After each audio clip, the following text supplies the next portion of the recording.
আমি আমার এক টিমমেটের সাথে সিএস খেলতেছিলাম, সামনের দিক যাইতেই একটা এনিমি আমারে ড্যামেজ দিচ্ছে, শুধুমাত্র 70 গ্রাম জীবন বেঁচে আছে, শালায় তোমার মাইরেই ফেলছিল।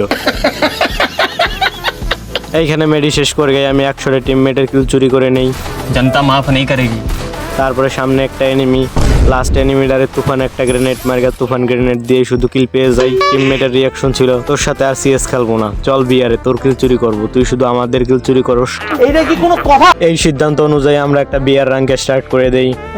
পাকনামি করে নামতেছি ব্লু জোনে।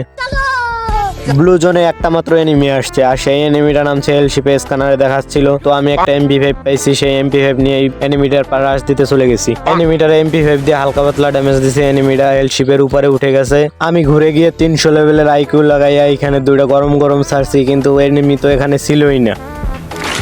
এই পাশে এসে এনিমিটাকে ডাউন করে ফিনিশ দিয়ে দিই।